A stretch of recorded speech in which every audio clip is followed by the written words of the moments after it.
अगले कुछ समय में इंडियन बैंकिंग सेक्टर एक काफी इंटरेस्टिंग फेज से गुजरने वाला है। यही मैं आपको 3 सिंपल पॉइंट से प्रूव करने वाली हूँ। Point number 1, banks are finally clean again. Yes, पिछले साइकिल में एनपीए सबसे बड़ा रिस्क थे, लेकिन आज सिचुएशन काफी बदल चुकी है। Gross NPA double digit level से गिरकर लो सिंगल डिजिट्स में आ चुके हैं। सिंपल शब्दों में, बैंक्स ने अपनी गलतियों से सीख लिया है और सिस्टम अब ज्यादा डिसिप्लिन्ड है। Point number 2, global investors are thinking long term on India. Yes, मतलब फॉरेन कैपिटल का इंटरेस्ट। ग्लोबल इन्वेस्टर्स आज इंडिया को शॉर्ट टर्म ट्रेड नहीं बल्कि लॉन्ग टर्म ग्रोथ स्टोरी के तौर पर देख रहे हैं। इसीलिए बैंक्स और एनबीएफसीज में फॉरेन इंस्टीट्यूशन स्ट्रेटेजिक स्टेक्स ले रहे हैं, और सिर्फ कंट्रोल के लिए नहीं, पार्टनरशिप ले। ये सिग्नल है कि इंडियन फाइनेंशियल सिस्टम पर ग्लोबल कॉन्फिडेंस बिल्ड हो रहा है। और last point, banking still has a lot of room to grow. Yes, India में ज्यादातर लोगों के पास बैंक अकाउंट्स ऑलरेडी हैं, एक्सेस प्रॉब्लम सॉल्व हो चुका है। अब नेक्स्ट फेज है लोन यूसेज का, जैसे home loans, small business loans और एजुकेशन लोन्स। डेवलप्ड कंट्रीज में ये साइकिल ऑलरेडी मैच्योर हो चुकी है, इसलिए वहां बैंकिंग ग्रोथ लिमिटेड है। लेकिन इंडिया में इकोनॉमी ग्रो कर रही है, लोन्स अभी कम है, इसलिए बैंक्स के पास आगे के कई सालों तक ग्रोथ का क्लियर स्कोप है। एंड ट्रस्ट मी, ये तीनों पॉइंट्स सिर्फ ट्रेलर है, इसकी पूरी पिक्चर मैं आगे आने वाले सेक्शन में अच्छे से समझाने वाली हूँ। इसीलिए एज एन इन्वेस्टर अगर आप स्टॉक्स पर नजर रखते हैं तो आपको ये वीडियो जरूर देखना चाहिए, क्योंकि इसमें कुल 3 मेट्रिक्स की मदद से मैं लाइव आपके सामने एचडीएफसी बैंक और आईसीआईसीआई बैंक जैसे 2 बड़ी प्राइवेट बैंक्स और एसबीआई और बैंक ऑफ बड़ौदा जैसे 2 मेजर पीएसयू बैंक्स को कंपेयर करूंगी। तो चलिए शुरू करते हैं with your host Swati. Let's get started. तो कंपेयर करने से पहले उन 3 मेट्रिक्स को समझ लेते हैं। ये 3 पैरामीटर्स हमें ये बताते हैं कि बैंक पैसा कमा भी रहे हैं या नहीं, रिस्क कितना है और मैनेजमेंट अपना बिजनेस कितनी एफिशिएंटली चला रहा है। तो क्या है ये 3 पैरामीटर्स? फर्स्ट एनआईएम मतलब net interest margin, second NPA यानी नॉन परफॉर्मिंग एसेट, और third cost to income ratio. सबसे पहले समझते हैं एनआईएम, जो है कि बैंक अपने मेन लेंडिंग बिजनेस से पैसा कमा भी रहा है या नहीं। सी, बैंक डिपॉजिट्स पर इंटरेस्ट देता है और लोन्स पर इंटरेस्ट कमाता है। इन दोनों के बीच का जो डिफरेंस होता है वही एनआईएम होता है। अगर एनआईएम हेल्दी है तो बैंक का कोर बिजनेस स्मूथली चल रहा है, अगर एनआईएम प्रेशर में है तो बैंक का मार्जिन स्क्वीज हो रहा है। दूसरा मेट्रिक है एनपीए, मतलब जो लोन दिया गया है वो टाइम पर वापस आएगा या नहीं। जब कोई बोरोवर 90 दिन तक पैसा नहीं देता तो वो लोन एनपीए मतलब नॉन परफॉर्मिंग एसेट बन जाता है। यहाँ भी 2 टर्म्स होती हैं, ग्रॉस एनपीए और net NPA. Gross NPA simple होता है, टोटल कितना लोन खराब हो चुका है, बस वही नंबर। लेकिन what is net NPA? Bank जानता है कि सब लोन्स रिकवर नहीं होंगे, इसलिए वो पहले से ही कुछ पैसा साइड में रख लेता है। इस प्रोसेस को प्रोविजनिंग बोलते हैं। प्रोविजनिंग का मतलब होता है कि बैंक मान कर चल रहा है कि लॉस हो सकता है और वो उसके लिए रेडी है। प्रोविजन के बाद जो एक्चुअल रिस्क बचता है उसे ही नेट एनपीए बोलते हैं। इसीलिए नेट एनपीए ज्यादा इंपॉर्टेंट होता है, क्योंकि यही दिखाता है कि बैंक के बैलेंस शीट में रियल स्ट्रेस कितना है। और तीसरा metric cost to income ratio, इसका मतलब होता है बैंक 100 रुपए कमाने के लिए कितना खर्च कर रहा है। Branch cost, employ cost, technology और ऑपरेशंस सब यही कवर होते हैं। अगर कॉस्ट कंट्रोल में है तो बैंक एनआईएम प्रेशर को भी एब्जॉर्ब कर लेता है, और अगर कॉस्ट ज्यादा है तो छोटा सा प्रेशर भी प्रॉफिट को हिट कर देता है। इसीलिए जब आप बैंकिंग स्टॉक्स एनालाइज करते हो, सिर्फ शेयर प्राइस या क्वार्टरली प्रॉफिट मत देखो, ये 3 चीजें देखो, मार्जिन, एसेट क्वालिटी और एफिशिएंसी। अगर ये तीनों सही डायरेक्शन में है तो बैंक टफ साइकिल को भी अच्छे से हैंडल कर लेता है। सो एक क्विक रिवीजन देख लेते हैं। एनआईएम, बैंक लोन देकर कितना कमा रहा है। एनपीए, दिया हुआ लोन वापस आएगा या नहीं। और कॉस्ट टू इनकम, बैंक 100 रुपए कमाने के लिए कितना खर्च कर रहा है। अब बेसिक्स क्लियर हो चुके हैं तो चलो देखते हैं आज के एनवायरनमेंट में बैंकिंग स्टॉक्स का रियल हाल क्या है और डायरेक्शन कहां जा रही है। सो एज वी प्रॉमिस्ड, इस एनालिसिस को समझने के लिए 4 लीडिंग बैंक्स को हम एनालाइज करेंगे। पहला एचडीएफसी बैंक और आईसीआईसीआई बैंक प्राइवेट साइड से, और एसबीआई और Bank of Baroda PSU side से। और इन सबको इन्हीं 3 की पैरामीटर्स के बेसिस पे एनालाइज भी करेंगे। पहला पैरामीटर है एनआईएम, मतलब बैंक लोन देकर कितना कमा रहा है। एनआईएम्स के कंटेक्स्ट में देखें तो बैंक सेक्टर में प्रेशर अब ग्रेजुअली ईज होता हुआ दिख रहा है। सबसे पहले ये समझिए, ये जो एनआईएम है वो इंटरेस्ट रेट साइकिल पर डिपेंड करता है। जब इंटरेस्ट रेट्स बढ़ते हैं, बैंक लोन्स पर ज्यादा इंटरेस्ट लेना शुरू कर देता है, लेकिन डिपॉजिट्स पर इंटरेस्ट धीरे धीरे बढ़ाता है। इससे एनआईएम इंप्रूव होता है। और जब रेट्स गिरते हैं, लोन्स पर इंटरेस्ट जल्दी कम हो जाता है, लेकिन डिपॉजिट का कॉस्ट उतनी जल्दी जल्दी कम नहीं होता, इसलिए एनआईएम पर प्रेशर आ जाता है। अब नेक्स्ट क्वेश्चन, अभी का क्या सीन चल रहा है? रेट्स बढ़ने वाले हैं या कम होने वाले हैं? तो अभी रेपो रेट 5.25% पे है और मार्केट एक्सपेक्टेशन ये है कि रेट्स लार्जली स्टेबल रहेंगे। रीसेंट इकोनॉमिस्ट पोल के मुताबिक लगभग 80% इकोनॉमिस्ट का मानना है कि आरबीआई मॉनेटरी पॉलिसी कमिटी 2026 में ना मेजर रेट कट्स करेगी ना ही हाइक्स। मतलब हम एक फ्लैट इंटरेस्ट रेट फेज में हैं, जहां मार्जिन्स का आउटकम मैक्रो से ज्यादा बैंक के एग्जीक्यूशन पर डिपेंड करता है। ऐसे सिनेरियो में प्राइवेट बैंक्स का क्या कहना है? तो आईसीआईसीआई का टेक है कि इंटरेस्ट रेट्स ना ऊपर जा रहे हैं ना नीचे, इसलिए एनआईएम में कोई सडन जंप एक्सपेक्ट मत करो। लोन्स पर कंपटीशन रहेगा, इसी वजह से ज्यादा मार्जिन चार्ज करना मुश्किल होगा, लेकिन डिपॉजिट्स और फ्लोटिंग रेट लोन्स धीरे धीरे रिप्राइस होते रहेंगे, जो मार्जिन्स को गिरने से बचाएगा। इसीलिए मार्जिन स्टेबिलिटी ये इंडिकेट करती है कि बैंक मार्जिन्स को मेजर्ड और डिसिप्लिन एग्जीक्यूशन के साथ मैनेज कर रहा है, ना कि किसी स्ट्रक्चरल वीकनेस को। पीएसयू बैंक्स में एसबीआई ये कह रहा है कि उसका एनआईएम इसीलिए स्टेबल और बेटर हुआ है क्योंकि बैंक डिपॉजिट पर इंटरेस्ट समझदारी से मैनेज कर रहा है और उसके पास ज्यादा सस्ते डिपॉजिट जैसे सेविंग और करंट अकाउंट्स हैं, इसलिए फ्लैट इंटरेस्ट रेट के टाइम पर भी बैंक का खर्चा कम रहेगा। इसी वजह से डोमेस्टिक एनआईएम 3.09% तक इंप्रूव हुए हैं और ये किसी टेम्पररी बेनिफिट की वजह से नहीं, बल्कि स्ट्रॉन्ग डिपॉजिट बेस की वजह से। ओवरऑल मैसेज ये है कि मार्जिन स्टेबिलिटी यहाँ डिसिप्लिन बैलेंस शीट एग्जीक्यूशन का आउटकम है, ऑटोमेटिक एक्सपेंशन का नहीं। अब नेक्स्ट मेट्रिक है NPA. As we saw, Indian banks के एनपीएस आज मल्टी डिकेड लोस पर है। FY18 में ग्रॉस एनपीए 11.2% था, जो अब गिरकर सिर्फ 2.2% आ चुका है और नेट एनपीए 6% से 0.5% पे आ गया है। मतलब बैलेंस शीट्स लार्जली क्लीन हो चुकी हैं, जो बैंकिंग सेक्टर को फिर से इन्वेस्टर्स के लिए अट्रैक्टिव बना रहा है। इस शार्प डिक्लाइन का रीजन सिर्फ ग्रोथ नहीं है। FY25 में ग्रॉस एनपीए रिडक्शन का लगभग 43% हिस्सा रिकवरीज और अपग्रेड से आया। बैंक्स ने 67,693 करोड़ के बैड लोन्स रिकवर किए और 50,000 करोड़ के लगभग के स्ट्रेस्ड अकाउंट्स अपग्रेड किए। साथ ही डिसिप्लिन लेंडिंग और बेटर अंडरराइटिंग ने फ्रेश स्लिपेजेस को कंट्रोल में रखा। प्राइवेट बैंक से स्टार्ट करें तो आईसीआईसीआई बैंक का गाइडेंस ये है कि लोन बुक की क्वालिटी अभी स्ट्रांग है, बैंक के पास एक्स्ट्रा सेफ्टी बफर्स अवेलेबल हैं और किसी भी लोन सेगमेंट में स्ट्रेस बिल्ड होता हुआ नहीं दिख रहा है। एचडीएफसी बैंक के कॉन कॉल का की टेक अवे ये था कि बैंक अनसिक्योर्ड लेंडिंग को लेके काफी कॉशियस है। ग्रोथ सिर्फ उन सेगमेंट्स में हो रहा है जहां रीपेमेंट बिहेवियर हिस्टोरिकली स्ट्रांग रहा है। मैनेजमेंट ने क्लियरली गाइड किया है कि फोकस रिटेल लोन्स पर रहेगा, जैसे होम लोन्स, कार लोन्स और सिलेक्टेड पर्सनल लोन्स, जहां डिफॉल्ट रिस्क कम है। अनसिक्योर्ड लोन्स को लेके दोनों बैंक्स कंजर्वेटिव रहना चाहते हैं। कॉर्पोरेट लोन्स अभी दिए जाएंगे, लेकिन सिर्फ वहीं जहां प्राइसिंग और रिटर्न सेंस बनाते हो। यहाँ प्रायोरिटी ग्रोथ नहीं बल्कि प्रॉफिटेबिलिटी और लोन क्वालिटी है। पीएसयू बैंक का अप्रोच भी काफी सिमिलर है। एसबीआई और बैंक ऑफ बड़ौदा ज्यादा बुलिश हैं आरएएम लोन्स पर, राम लोन्स पर, यानी रिटेल, एग्रीकल्चर और एमएसएमई। इन सेगमेंट्स में डिमांड स्टेबल होती है और रिस्क ज्यादा स्प्रेड आउट रहता है, इसलिए overall loan quality better manage होती है। कॉर्पोरेट साइड पर पीएसयू बैंक्स भी सिलेक्टिव ही रहना चाहते हैं। सीधी भाषा में लो रिटर्न और अग्रेसिव कॉर्पोरेट लेंडिंग से दूर रहा जा रहा है। और हमारा last metric cost to income ratio.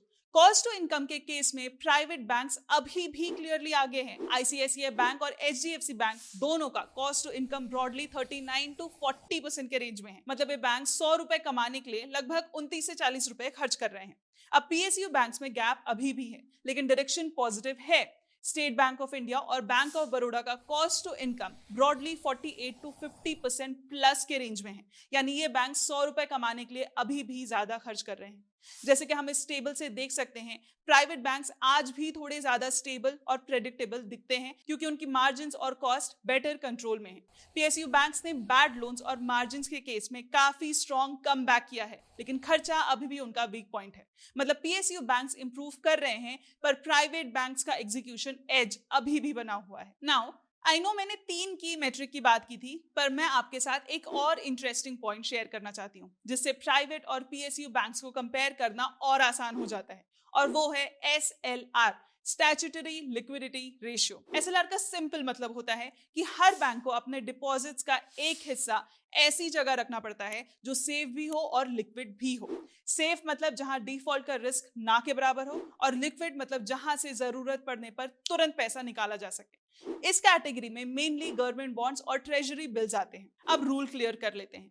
RBI के हिसाब से हर बैंक को मिनिमम 18% एसएलआर मेंटेन करना होता है, मतलब डिपॉजिट का कम से कम 18% हिस्सा इन सेफ और लिक्विड एसेट्स में रखना मैंडेटरी है। अब यहीं से प्राइवेट और पीएसयू बैंक्स का गेम बदल जाता है। सी, प्राइवेट बैंक्स क्या करते हैं, ये जनरली एसएलआर को सिर्फ रेगुलेशन मीट करने के लिए रखते हैं, इसलिए उनका एसएलआर यूजुअली 18 से 19% के आसपास होता है। रीजन सिंपल है, प्राइवेट बैंक्स का फोकस ज्यादा लेंडिंग पर होता है, जहां रिटर्न्स हायर मिलते हैं, इसलिए वो मिनिमम रिक्वायरमेंट से थोड़ा ही ऊपर रखते हैं। लेकिन पीएसयू बैंक्स का अप्रोच थोड़ा अलग होता है। एसबीआई और बैंक ऑफ बड़ौदा दोनों अपना एसएलआर 21 से 22% के रेंज में रखते हैं, जो आरबीआई के मैंडेटेड लेवल से क्लियरली ज्यादा है। मतलब इन बैंक्स का काफी पैसा गवर्नमेंट बॉन्ड्स और ट्रेजरीज में इन्वेस्टेड होता है। इसका मतलब ये है कि पीएसयू बैंक्स अपना ज्यादा पैसा सेफ और लिक्विड एसेट्स में रखते हैं। साथ में पीएसयू बैंक्स के केस में ट्रेजरी इनकम का रोल ज्यादा होता है और बैंक ऑफ बड़ौदा में ट्रेजरी ऑपरेटिंग इनकम का लगभग 7% कंट्रीब्यूट करता है, जो दिखाता है कि अर्निंग्स का एक मीनिंगफुल हिस्सा मार्केट लिंक ट्रेजरी से आता है। इससे जाहिर सी बात है उनके रिटर्न्स थोड़े लिमिट हो जाते हैं, लेकिन उनकी बैलेंस शीट ज्यादा स्टेबल, लिक्विड और शॉक प्रूफ बन जाती है। इसी वजह से जब कभी पीएसयू बैंक्स के मार्जिन्स या आरओई प्राइवेट बैंक से थोड़े कम दिखते हैं, तो ये भी समझना जरूरी है कि पीएसयू बैंक्स का एक स्ट्रक्चरल रोल होता है बैंकिंग सिस्टम को स्टेबल रखने का। ये डिफरेंस समझना पीएसयू वर्सेस प्राइवेट बैंक्स को जज करते वक्त काफी इंपॉर्टेंट होता है। तो दोस्तों, यहां तक हमें क्लियर पिक्चर मिल गई है दोनों प्राइवेट और पीएसयू बैंक्स की, कि क्या क्या पैरामीटर्स लेकर कैसे हमें इन स्टॉक्स को जज करना है। अब लास्ट सेक्शन में हम बस ये देख लेते हैं कि बैंकिंग सेक्टर क्या वाकई आगे बढ़ने का स्कोप रख रहा है, इफ यस तो कितने इंटेंसिटी से। तो अगर याद होगा, मैंने स्टार्टिंग में आपको बताया था कि कैसे फॉरेन कैपिटल का इंटरेस्ट हमारे इंडियन फाइनेंशियल सिस्टम में दिखाई दे रहा है।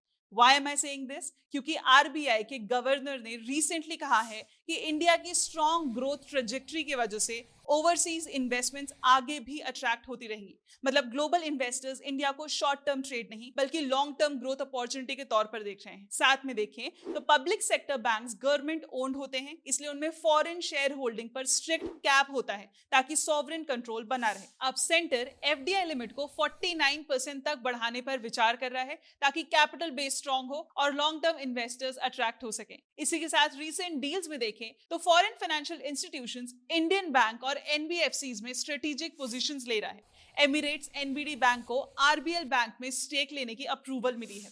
सुमिटोमो मित्सुई बैंकिंग कॉर्पोरेशन ने येस बैंक में अपनी होल्डिंग को मेंटेन करने का डिसीजन लिया और एनबीएफसी साइड पर एमयूएफजी बैंक का श्रीराम फाइनेंस के साथ long term partnership already in place है।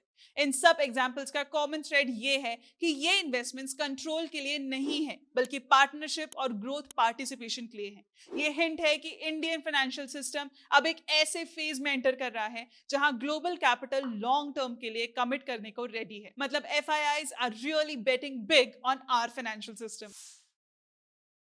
और ये सब इसलिए हो रहा है क्योंकि हमारे इंडियन बैंकिंग सेक्टर के पास ग्रोथ का बहुत स्पेस अभी भी अवेलेबल है। Let me prove this to you. दोस्तों, एक रेशियो होता है क्रेडिट टू जीडीपी रेशियो। इसका मतलब होता है इकोनॉमी के साइज के कंपैरिजन में बैंक्स कितना लोन्स दे रहे हैं। इंडिया में ये नंबर अभी भी लगभग 56% है। मतलब इकोनॉमी जितनी बड़ी है उसके हिसाब से बैंक्स अभी कम लोन्स दे रहे हैं। जब हम इसे दूसरे देशों से कंपेयर करते हैं, पिक्चर और क्लियर हो जाती है। डेवलप्ड कंट्रीज में बैंक्स इकोनॉमी के साइज के मुकाबले काफी ज्यादा लोन देते हैं। कई एशियन कंट्रीज में ये नंबर तो 100% से भी ऊपर है। इसका मतलब ये है कि उन देशों में बैंकिंग सिस्टम ऑलरेडी काफी ज्यादा एक्सपैंड हो चुका है।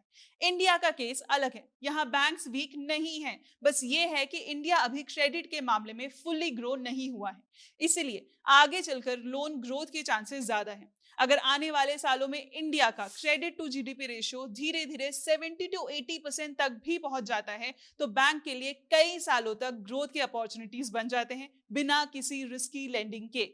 इसके अलावा एक और इंटरेस्टिंग चीज जिसका जिक्र मैंने स्टार्ट में किया था, इंडिया में ज्यादातर लोगों के पास बैंक अकाउंट ऑलरेडी है। मतलब बैंकिंग सिस्टम तक पहुंच हो चुकी है। अब नेक्स्ट स्टेप है कि लोग बैंक लोन्स ज्यादा यूज करें, जैसे home loan, small business loan या एजुकेशन लोन। डेवलप्ड कंट्रीज में ऑलमोस्ट सबके पास बैंक अकाउंट है और लोन भी ऑलरेडी काफी ज्यादा है। इसलिए वहां बैंकिंग ग्रोथ लिमिटेड होती है। इंडिया में ये दोनों चीजें अलग स्टेज पर हैं। अकाउंट्स हैं, इकोनॉमी ग्रो कर रही है और लोन्स अभी कम है। इसलिए जब आज इंडियन बैंक्स केयरफुली और डिसिप्लिन के साथ लोन्स दे रहे हैं तो वो स्लो होने की वजह से नहीं कर रहे, वो इसलिए कर रहे हैं क्योंकि उन्हें आगे के कई सालों की ग्रोथ क्लियरली दिख रही है। सिंपल शब्दों में बोले तो इंडिया का बैंकिंग सेक्टर अभी फुल नहीं हुआ है और इसी वजह से फ्यूचर ग्रोथ का स्पेस काफी बड़ा है। लेकिन अगर कहानी का दूसरा साइड देखें तो इस सेक्टर में सब कुछ अच्छा भी नहीं है। इस सेक्टर में कुछ रिस्क्स भी है। सबसे पहला रिस्क है अनसिक्योर्ड रिटेल लेंडिंग से रिलेटेड।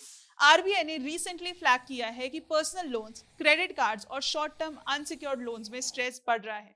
आरबीआई का क्लियर ऑब्जर्वेशन है कि इस सेगमेंट में प्राइवेट बैंक्स के स्लिपेजेस ज्यादा दिख रहे हैं। इसका मतलब ये नहीं है कि सिस्टम में क्राइसिस आ रहा है, लेकिन ये हिंट जरूर है कि ग्रोथ के चक्कर में रिस्क को लाइटली नहीं लेना चाहिए।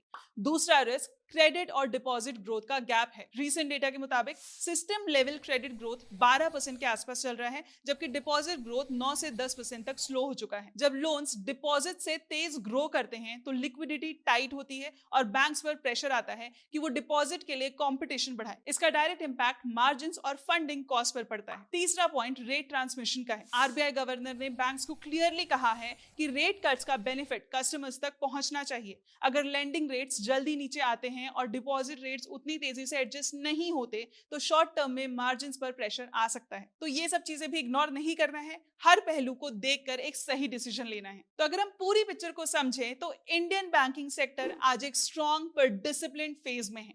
एचडीएफसी बैंक और आईसीआईसीआई बैंक जैसे private banks margins, cost control और एग्जीक्यूशन के मामले में अभी भी आगे दिखते हैं। उनका फोकस क्लियरली क्वालिटी ग्रोथ पर है, retail loans, strong repayment behaviour और कंट्रोल्ड रिस्क। पीएसयू बैंक जैसे एसबीआई और बैंक ऑफ बड़ौदा ने भी पिछले कुछ सालों में बैड लोन्स और बैलेंस शीट के केस में सॉलिड कमबैक किया है। इनका अप्रोच थोड़ा कंजर्वेटिव है, ज्यादा फोकस रैम लोन्स पर, ज्यादा सेफ्टी बफर्स और हायर एसएलआर के through system stability. Big picture ये है कि इंडियन बैंकिंग सिस्टम स्ट्रॉन्ग है, बैलेंस शीट्स क्लीन है और ग्रोथ के लिए स्पेस भी काफी बड़ा है। लेकिन ये अग्रेसिव ग्रोथ का फेज नहीं बल्कि डिसिप्लिन का फेज है। अपॉर्चुनिटीज बड़ी हैं पर रिस्क भी रियल है। जो बैंक्स ग्रोथ, रिस्क और प्रॉफिटेबिलिटी के बीच बैलेंस बनाकर चलेंगे वही लॉन्ग टर्म विनर्स होंगे। अगर आपको यह एनालिसिस और वीडियो पसंद आया हो तो like the video, share it with your friends और कमेंट करके जरूर बताइए कि नेक्स्ट कौन सा सेक्टर आप एनालाइज करवाना चाहेंगे हमसे। मिलते हैं अगले वीडियो में। Investments in securities market are subject to market risks. Read all the related documents carefully before investing.